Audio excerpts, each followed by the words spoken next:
It's hard to believe that the first God of War game was released 20 years ago this year, and the franchise, gameplay and characters have come a long way since then.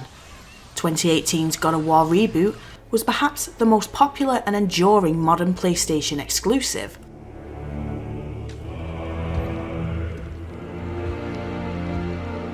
Portraying an aged Kratos with a dark past, a son, and an epic journey to embark upon.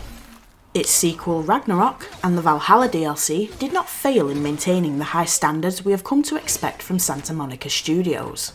Whilst we can talk about those two games all day, today we want to look towards the future and talk about the features we do and don't want to see in the next God of War game.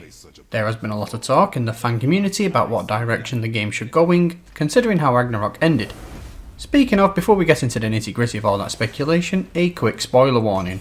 Absolutely, we will be talking about the ending of Ragnarok, we have to, so if you don't want that spoilt, then feel free to add this video to your watch later list and come back once you've finished Ragnarok and the Valhalla DLC. So let's get started by talking about the one thing that is on everyone's mind, whether or not the next God of War will have a new setting and mythological focus. The God of War reboot and its sequel were both set in Midgard and focused on Norse mythology. Kratos and Atreus are primed for further god-slaying adventures, although the ending of Ragnarok has left us all with many questions. Basically, Atreus, aka Loki, bogs off to Jotunheim to bump uglies with Angerboda, under the pretense of saving the giants, which I'm sure he will do if he has time. This leaves Kratos and Freya to pick up the pieces across the 9 realms following a semi-thwarted apocalyptic event caused by Odin known as Ragnarok. Although, for me, there still feels like more can be squeezed from the Norse saga, such as rebuilding Asgard, learning more about dwarven culture and the fate of Thor's daughter Thrud now that she wields Mjolnir. But many feel that the Norse mythology has come to an end. The God of War series could certainly leave Norse mythology behind at this point and move on to a new pantheon of gods. Many other mythologies can serve as the backdrop for future adventures for Kratos. Many fans are focused on imagery depicted on tapestries within the game, suggesting that they show future events since they so accurately show past events that did unfold. The mural at the end of Ragnarok depicts Kratos' conflict in Greece, his exploits in Midgard, and finally his praise and approval as a god, which has not yet come to pass to that extent. In God of War 2018, Kratos and Atreus find many tapestries portraying numerous fragments of Norse lore. This environmental storytelling fleshes out the world and gives information about characters that Kratos and Atreus do meet later in their adventures. So, relying on tapestries to hint at the future may not be a bad idea.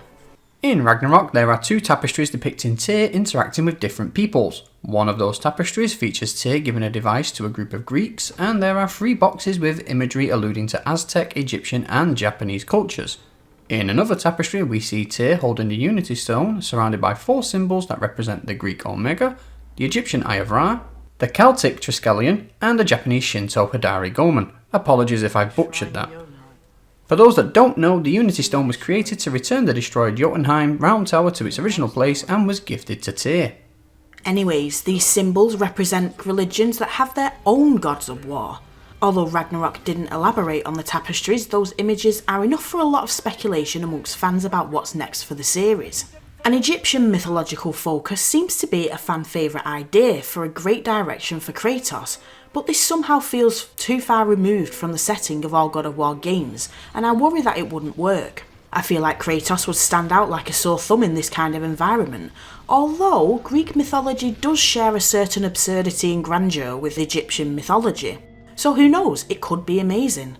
Roman mythology has always been closely associated with Greek mythology, since the Romans just took the Greeks and renamed them, which would make it an easy environment for Kratos to be part of. However, Kratos has already canonically defeated most of the Greek gods. The series could perhaps take a creative turn by showing the universal ramifications of Kratos' past actions. There did seem to be more of a focus on Kratos' past exploits in Ragnarok, and a recent update by Santa Monica Studios included the Dark Odyssey DLC, so could this be a hint at what's to come? A deeper dive into Kratos' past actions and consequences. Kratos could restore Olympus perhaps? There's a lot of possibilities, but to allow for an overarching main story that rivals the scale of previous plot lines, and new mythology is likely.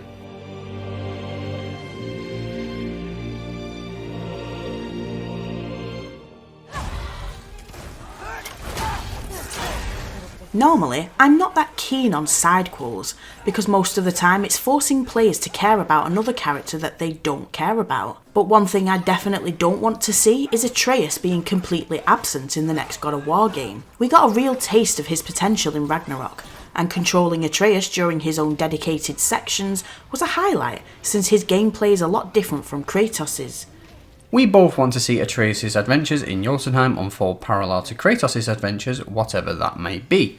This would not only keep Norse mythology relevant while exploring new settings for Kratos, but it would tie up some loose ends and soften the blow of losing Atreus as a valuable player companion. Heather doesn't like Freya as Kratos' main companion to replace Atreus, but I can certainly see her potential. It is true that one of the main draws of the God of War Nike.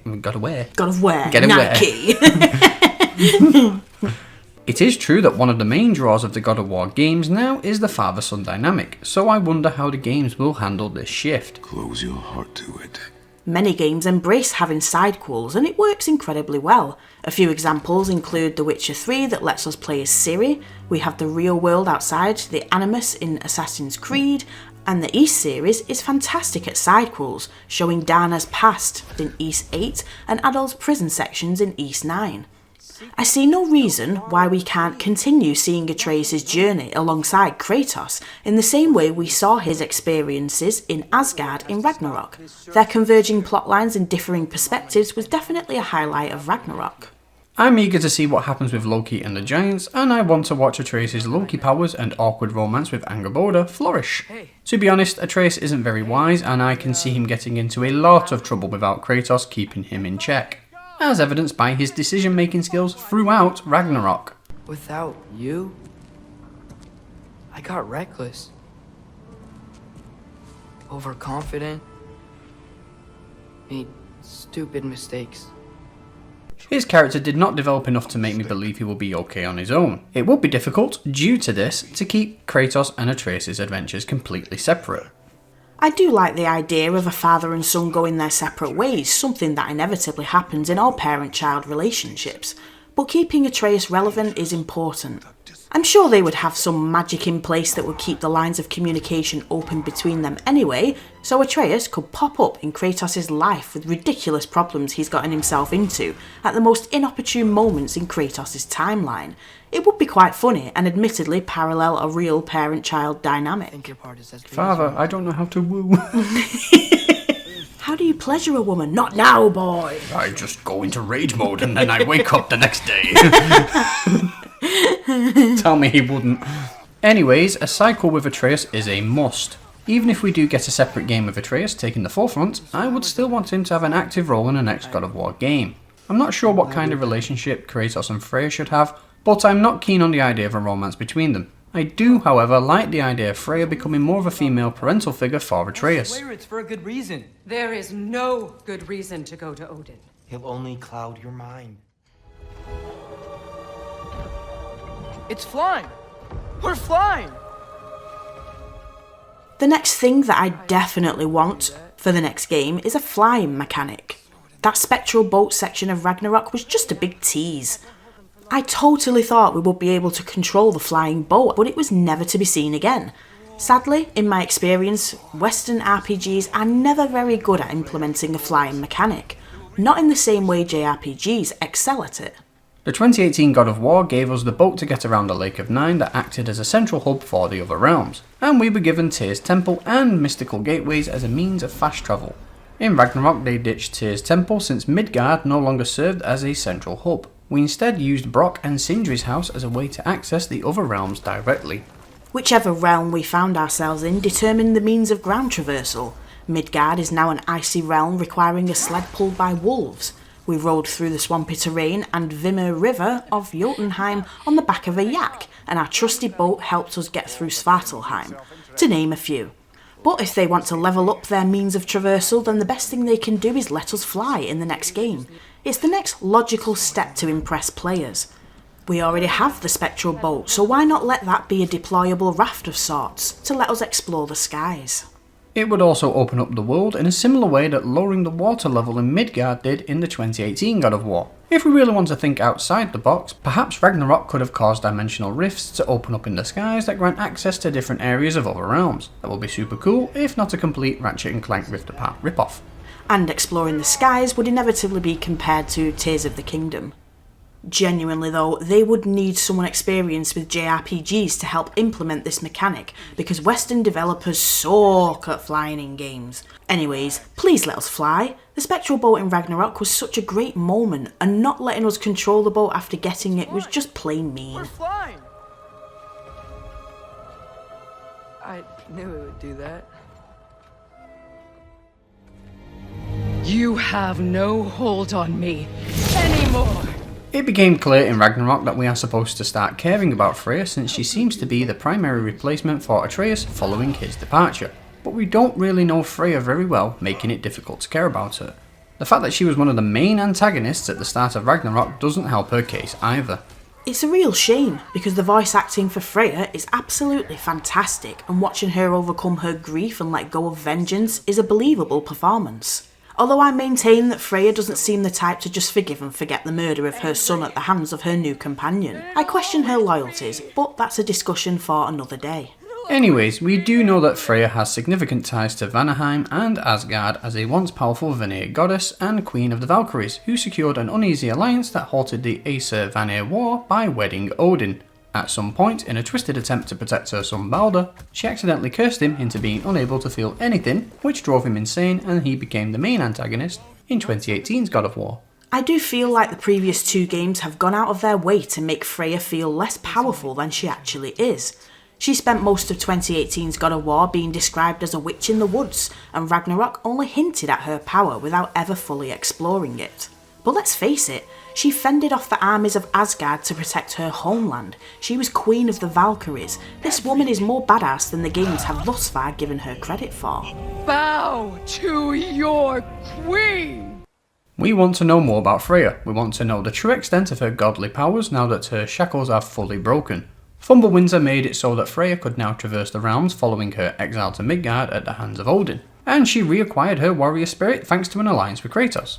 As it stands, Freya has chosen to stand by Kratos' side in rebuilding the damage caused to the Nine Realms following the fall of Asgard. A worthy cause, but I feel like she has much more of a role to play in the future.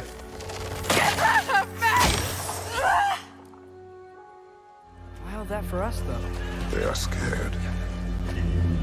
Most definitely an alarm, I'm afraid. Why is everybody hiding? Stay alert.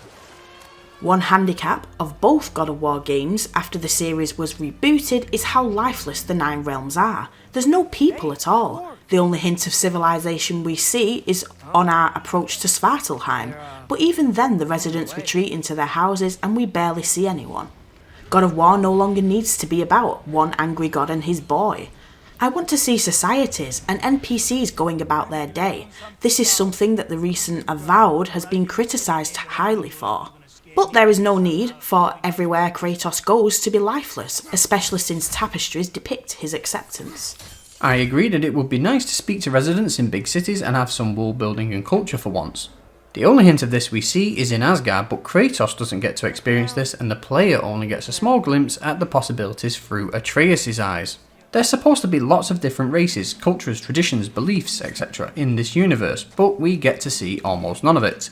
All we get to see is primarily barren wastelands.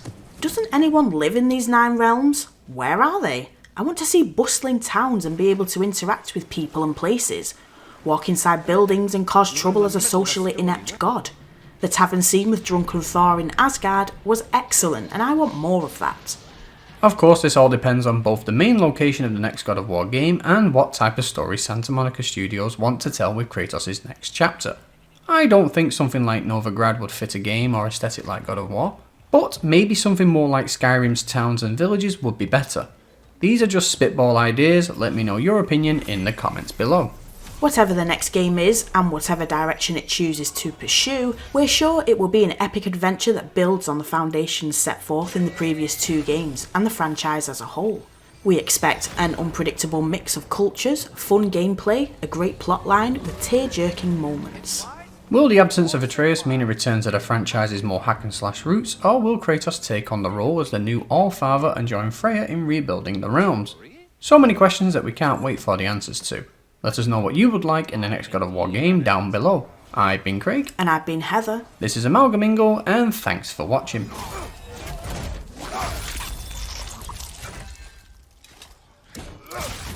My kingdom.